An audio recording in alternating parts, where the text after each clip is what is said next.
하나님 말씀은 출애굽기 3장 13절부터 15절까지입니다.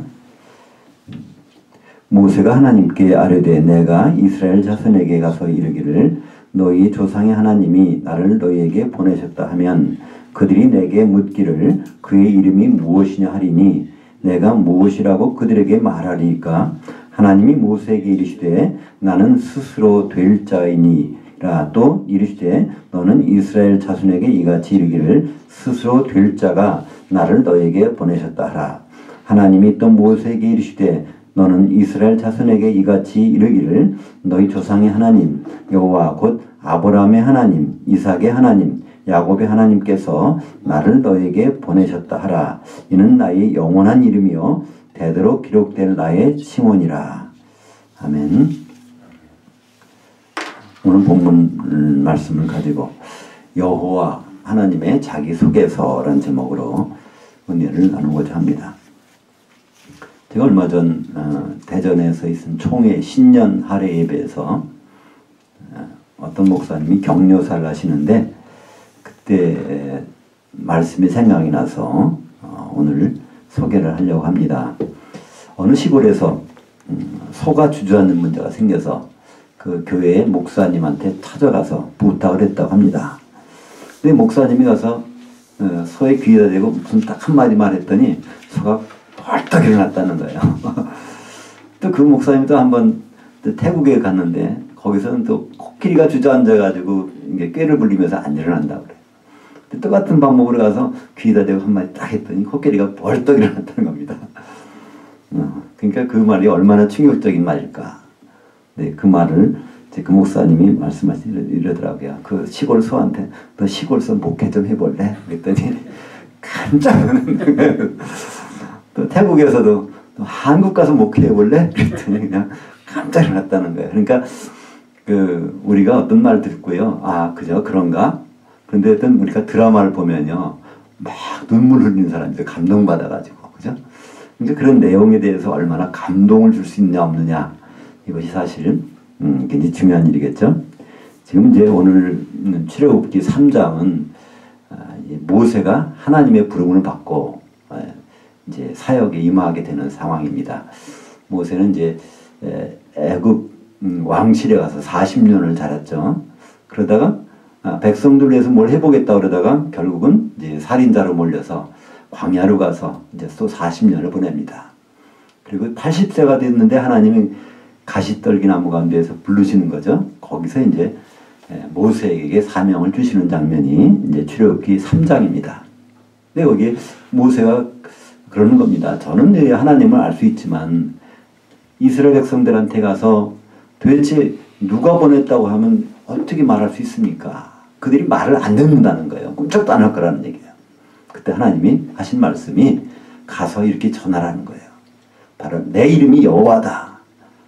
그리고 나는 아브라함의 하나님, 이삭의 하나님, 야곱의 하나님이다. 이렇게만 하면 그들이 움직일 거라는 것입니다. 사실 우리는 그렇잖아요. 우리가 전도를 해보면 알고 사람과 대화를 해보면 알지만 그 사람들이 인간에서는 꼼짝도 안 합니다. 근데 어떤 말을 들으면 이게 굉장히 충격적으로 받아들일 수 있어요. 결과적으로 보면요. 이스라엘 백성들이 60만 명 장정만 여자 포함하고 애들까지 포함하면 보통 200만 명 이상이라고 하는데 그 사람들이 다 나와요. 뭐 때문에 나올까요? 여호와 하나님이 부르셔서 모세가 일을 하고 있고 그 하나님 인도하신다 하니까 따라 나서는 것입니다. 도대체 여호와 하나님이란 뜻이 무엇일까?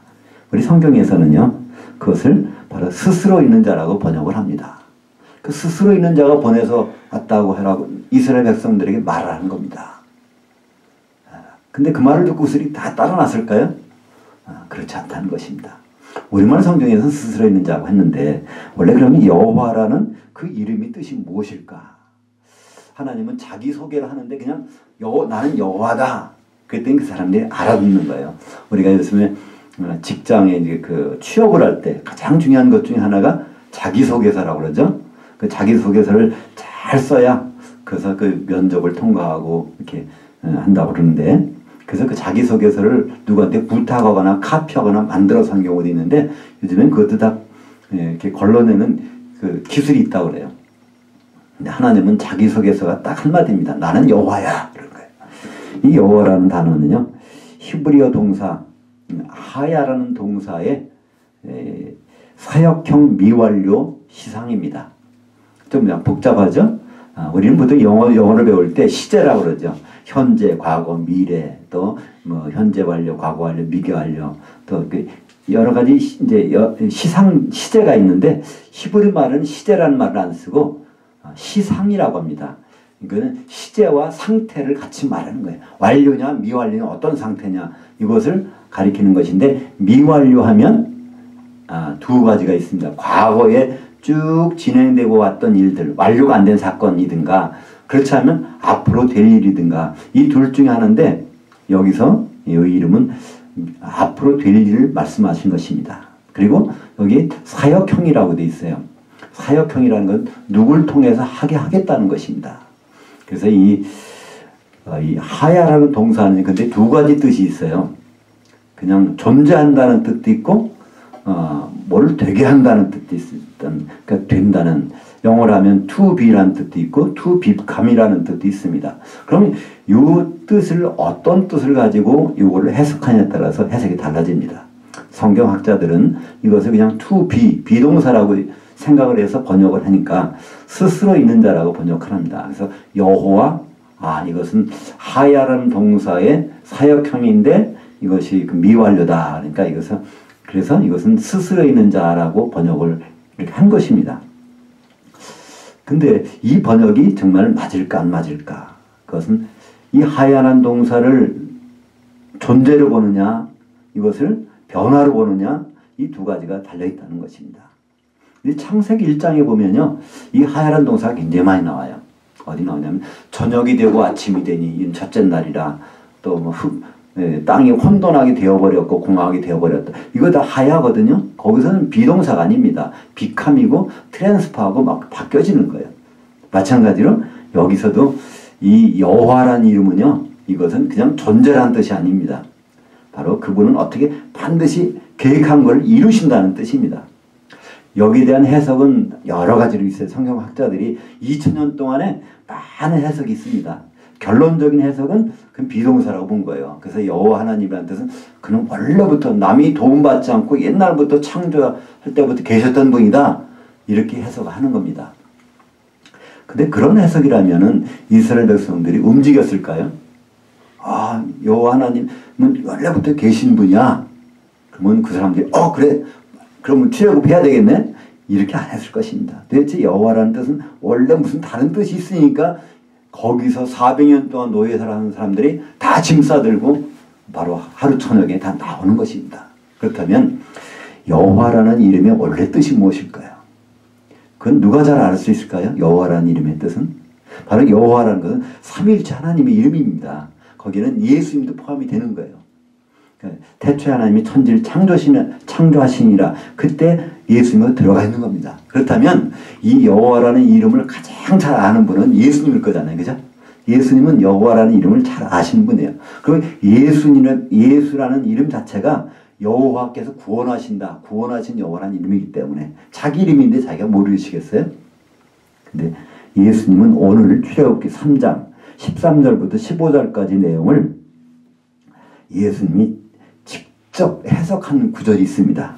누가복음 20장 37절 38절인데 주보 가운데 밑에 보시면 죽은 자가 살아난다는 것은 모세도 가시나무 떨기에 관한 글에서 주를 아브라함의 하나님이요 이삭의 하나님이요 야곱의 하나님이시라稱하였나니 하나님은 죽은 자의 하나님이 아니요 살아있는 자의 하나님이시라.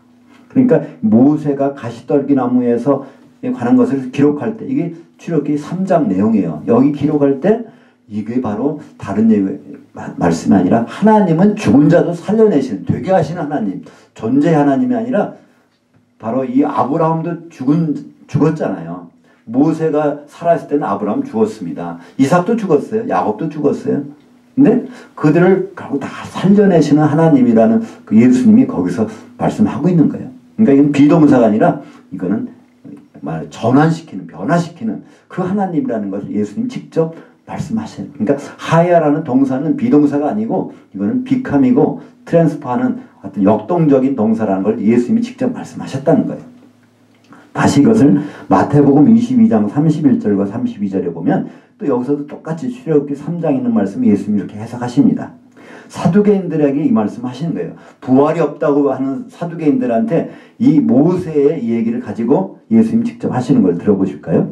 마태복음 22장 31절 죽은 자들의 부활을 논할진대 하나님이 너에게 말씀하신 바 나는 아브라함의 하나님이요 이삭의 하나님이요 야곱의 하나님이로라 하신 것을 읽어보지 못하였느냐? 하나님은 죽은 자들의 하나님이 아니요 살아있는 자들의 하나님이시라 하시니라. 하나님은 반드시 죽은 야곱, 죽은 아브라함, 죽은 이삭을 살려내시는 분이다. 이렇게 가만히 앉아 존재하시는 분이 아니라는 것을 예수님 말씀하신 것입니다. 네. 예수님은 이렇게 출애굽기 3장에 있는 하야라는 동사에서 여호와가 나오는데 그때 하야는 존재가 아니라 바로 되게 하시는 하나님 이렇게 분명히 말씀하십니다. 그러니까 예수님의 해석을 뛰어넘는 해석은 이 지구상에 있을 수가 없지 않습니까? 바로 이 여호와라는 이름은 그렇다는 것을 예레미야 선지자도 한번 말한 적이 있어요. 여호와라는 건 가만히 계신 분이 아니라 지금도 뭘 계속 하고 계시다는 거예요. 예레미야서 33장 2절을 보면 일을 행하시는 여호와 그것을 만들며 성취하시는 여호와 그의 이름을 여호와라 하는 이가 이같이 이르시되 이렇게. 그러니까 여호와라는 이름은 가만히 있는 하나님이 아니라는 거예요. 정적인 하나님이 아니라 역동적인 하나님이고 그분이 계획을 가지고 꾸준히 때가 되면 이루실 분이라는 것을 여호와라는 이름의 단어 속에 들어가 있다는 것입니다. 이스라엘 백성들은 애굽에서 공연히 노예 생활하고 있었던 것이 아니에요. 그들은 그냥 생각했을 거예요. 우리가 이렇게 신세가 이렇게 노예 생활 400년이 됐잖아. 그렇고 가만히 있었어요. 왜냐하면 그때까지는 그들은 여호와 하나님을 몰랐단 말이에요. 모세도 몰랐으니까 모세한테 말씀하시는 거예요. 나 이름이 그러니까 하나님 이름이 뭐냐고 물으면 내가 뭐라고 대답할까요? 하니까 나는 여호와라고 이렇게 대답하라는 거예요. 바로 그 이름에 대해서 되게 하실 하나님. 그러니까 그분은 400년 동안에 그들이 노예 생활하는 거 하나님이 되게 하셨다는 것입니다. 창세기 15장 13절과 14절을 보면 여호와께서 아브라함에게 이르시되 너는 반드시 알라 내 자손이 이방의 객이 되어 이때 하야입니다. 그들을 섬기겠고 그들은 400년 동안 내 자손을 괴롭히니 그들이 섬기는 나라를 내가 징벌할지며 그 후에 내 자손이 큰 재물을 이끌고 나오리라. 그러니까 400년 동안 노예 생활하고 있는 것도 하야의 하나님께서 그렇게 되게 하셨다는 거예요. 그러면 400년 딱 차면 그들이 반드시 나오게 하는 것도 하나님이 그렇게 하실 거라는 것입니다. 바로 이스라엘 백성들은 이 여호와를 들은 거예요. 그때까지는 하나님 누군지 몰랐는데 여호와 하나님이라는 겁니다. 반드시 약속하신 것을 이루시고 그걸 되면 반드시 되게 하시는 하나님. 그걸 들었으니까 그들은 짐을 다 싸들고 거기서 그날 저녁에 나오는 거 아닙니까? 바로 이스라엘 백성은 여호와라는 이름이 되게 하실 하나님이라는 걸 믿었기 때문에 그걸 들었기 때문에 그냥 스스로 계신 분이라 이거 들어가서 그들은 나올 사람들이 아니에요. 그러나 이게 우리가 노예 생활하고 있는 것 자체가 다 하나님이 되게 하셨고 이걸 해방시킬 분도 그분이시고 그건 400년이라는 날짜까지 다 박혀있고 이것을 그들은 알자마자 뛰어났다는 거예요. 아까 그 소나 코끼리가 그 얘기를 딱 들으니까 깜짝 놀라서 나오는 것처럼 바로 그들은 이스라엘 백성들은 여호와라는 단어를 듣자마자 그러니까 우리는 그냥 여호와하면 별로 감동이 없어요. 그러나 히브리 사람들은 히브리 말을 쓰는 사람들이에요. 하야라는 동사가 변해서 여호와 그것을 야훼라고 할 수도 있고 발음은 바뀔 수도 있습니다만은 바로 그분의 이름으로 됐다는 것을 그들이 아는 순간에 그들은 생각이 바뀐 것입니다. 그 자리에 가만히 있을 수가 없는 것이죠. 바로 그렇기 때문에 우리는 여호와를 스스로 있는 자라고 그냥 성경에 읽을 때 알면은요, 그냥 하나님은 하나님이고 우리는 우리, 그분과 우리는 차이가 있는 분이네. 그래서 우리 나름대로 그냥 그분의 도움을 청하기도 하다가 우리 생각대로 살기도 하다가 막연히 살 수밖에 없는 사람들입니다. 그러나 우리는 여호와 하나님을 스스로 있는 자라고 알아서는 절대로 안 됩니다. 왜냐하면 그거는 여호와의 이름이 뜻이 아니기 때문에 그렇죠. 바로 여호와는 되게 하실 자입니다. 반드시 있게 하실 자고요. 병든 자가 고치기를 원하신다면요, 그걸 되게 하실 자고, 가난한 자를 부유하게 하실 뜻이라면 되게 하실 자고, 죽은 자도 살리기로 작정하셨다면 살리실 자고, 그분은 역동적인 하나님이라는 것을 성경은 말씀하고 있지 않습니까? 여호와 하나님은 120년 동안의 경고를 주셨죠. 창세기 6장에 보면 하나님의 아들들이 사람이 딸들과 결혼해서 영이 다 없어지는 후손들이 나오게 되니까 내가 너희를 120년 동안 주리라 하고 기한을 주셨어요. 결국은 그들은 바뀌지 않죠. 120년 딱 되니까 홍수가 났습니다. 그래서 거기 8식구만 구원하시는 일이 나타났습니다. 갑자기 이런 일이 아니라 120년을 죽였고 그 120년이 차니까 8식구가 구원받은 것입니다. 이 광야에 나와서 그들이 40년 동안 말씀하셨어요. 정탐을 보냈는데 12명이 정탐권을 보냈는데 10명과 2명의 보고 내용이 다르지 않습니까? 10명의 부정적인 사람들, 저 사람들 보니까 우리가 그냥 메뚜기만도 못하다. 그러면서 큰일 났다 할 때 여호수아와 갈렙은 그렇지 않다. 하나님 우리와 함께 하시면 그 땅을 주셨다 그러면 우리는 거기에 들어가게 하실 것이다 하는 사람이 나왔어요. 결국은 모세는요, 두 사람 말을 안 들어요. 10사람의 말을 택해가지고 그렇게 합니다. 하나님 말씀하셨죠?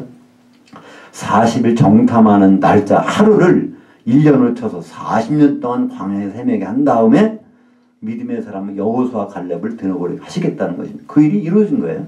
우리 역사적으로 보면 그 일이 아주 한치 오차도 없이 이루어진 것을 볼 수 있습니다.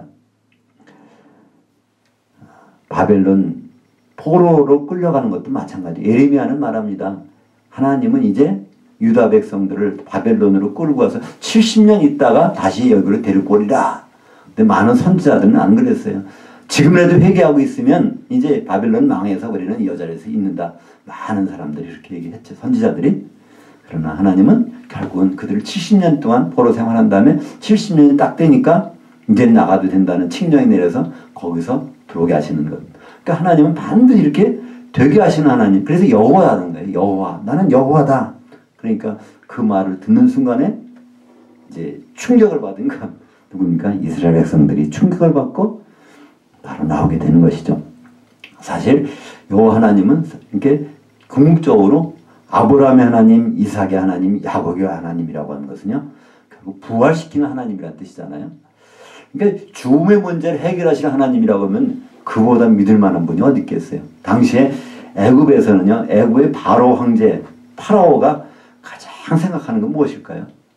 죽음의 문제였어요. 죽었다가 살아나야 되는데, 그러니까 그 사람들은 미이라를 만들어가지고 보존하고 그걸로는 피라밋을 만들고, 이 모든 일이 왕이 하는 일은 뭐냐면요, 죽음 문제만 해결하는 이거 최고란 말이에요. 근데 여호와 하나님은 그 문제를 해결하는 분이에요. 그런 분이 명령했다 그러니까 결국은 바로도 항복하지 않습니까? 바로 그런 분이 여호와라는 이름이란 단어 속에 들어가 있습니다. 그러니까 여호와라는 것은요, 하나님이 자기 속에서예요. 딴 말이 필요 없다는 것이죠. 근데 애석하게도 그런 여호와 그러면 그럼 높은 곳에 스스로 계신 분, 우리 성경 번역이 이렇게 돼 있으니까 그렇게밖에 안 하니까 그분은 그분, 나는 나. 너무나 이게 연결이 안 되는 겁니다. 우리를 정말 여호와 하나님의 그 이름의 뜻을 알고 지금이라도 충격을 받는다면 우리는 달라질 것입니다. 다니엘서 9장 25절부터 27절에 보면 이제 그 이스라엘에 일어날 일들을 다 예언을 하셨어요.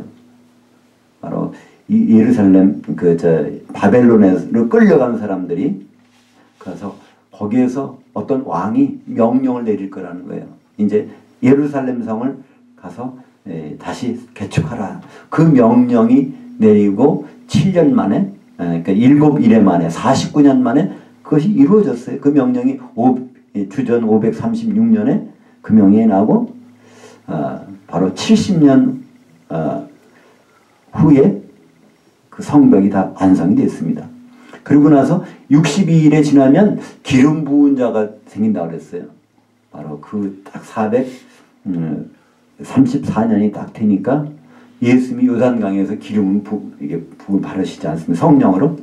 그러고 나서 이방의 왕의 부하가 와서 이걸 다 전멸하리라.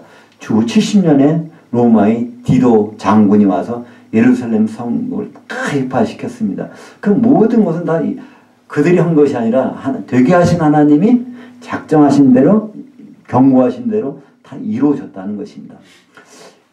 다니엘서의 마지막 부분은 무엇입니까? 이제 마지막 일에 7년 동안에 하나의 일이 벌어진다는 거예요. 그러고 나서 이제 주님이 오시겠다는 것이 나왔는데 지금 그 일을 우리는 앞에 두고 있는 것입니다. 다니엘서 12장 7절은 그걸 다시 한번 말씀해 주십니다. 내가 들은즉 반드시 한때 두때 반때를 지나서 성도들의 권세가 다 깨지기까지이니 그렇게 되면 이 모든 일이 다 끝나리라. 주님 오실 때에는 이런 일이 벌어진다는 거예요. 한때 두때 반때라는 건 전 3년 반입니다. 그리고 나서 성도들이 권세가 다 깨어지는 것은요, 그러니까 후 3년 반입니다. 성도들이 순결당하거나 휴거되는 사건들이 벌어지는 것.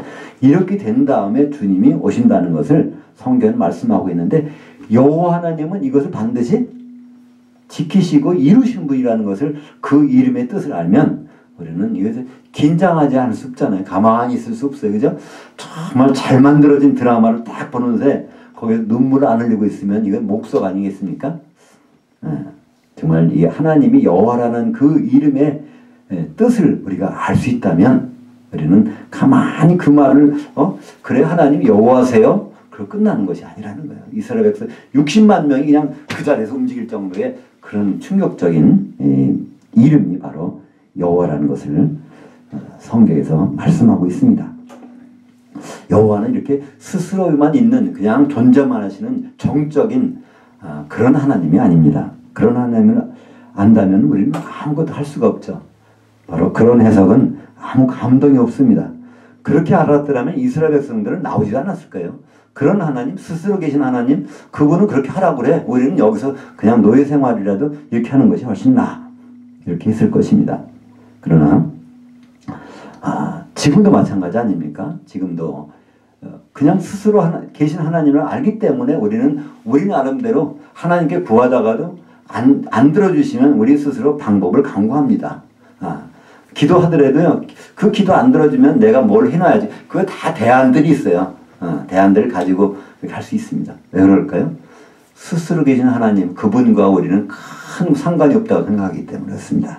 그러나 우리가 그분을 정말 여호와라는 이름의 뜻대로 안다고 하면 우리는 모든 행동이 생각부터 달라질 것입니다.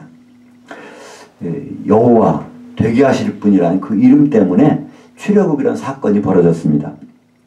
이제는 하나님의 그 약속을 기억할 때예요. 하나님을 여호와로 인정한다면 이제 그분이 무슨 말 하셨지?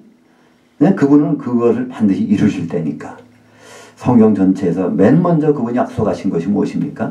창세기 2장 24절 남자가 부모를 떠나 그 아내와 합해서 한 몸을 이루도록 하리라. 그때 하리라는 단어도요, 하야 동사예요. 되게 하겠다는 거예요. 이제 그 남자는 그리스도, 그의 아내는 바로 교회. 에베소서 5장 31절과 32절에 그렇게 되어 있습니다. 그러니까 우리는 그 일을 염두에 두고 있는 것입니다. 성도들은 바로 하나님이 그런 분이라는 것을 깨닫으며 이 세상 되어가는 일을 보면서 감동받는, 충격받는 일들이 하는 자들이 성도들입니다. 가만히 있는 사람이 아니에요. 그죠? 얼마 전에 문자로도 받고 했는데 지금 전북 익산에서 할랄 제품을 만드는 공장이 세워진다고 그러죠? 그래서 그러면 그거에 한 7,000명이 거기에 고용이 될 것이고 그러면 그 사람들을 다 아랍 에미리트에서 데려올 것이고 그러니까 우리나라 큰일 났다. 모스크가 세워지고 그래서 그것을 안 일어나도록 우리는 기도해야 되지 않느냐. 그런 문자들을 아마 받으셨을 것입니다. 근데 사실은 그런 문제에 대해서도요, 우리는 조금 더 다른 각도로 생각해 보셔야 된다는 것입니다. 그 일을 안 하게, 바로 바벨론의 포로로 끌려가는 거 우리는 안 끌려가고 지금이라도 회개해서 이 자리에 있어야 된다. 그것이 하나님 뜻은 아니었잖아요. 마찬가지로 이게 성도들이 큰일 나게 생겼다 그러면요, 그런가? 다시 한번 다니엘서 12장 7절에 보니까 바로 이 성도들이 권세가 깨질 때가 돼야 그게 지나야 주님 오신다는 거예요.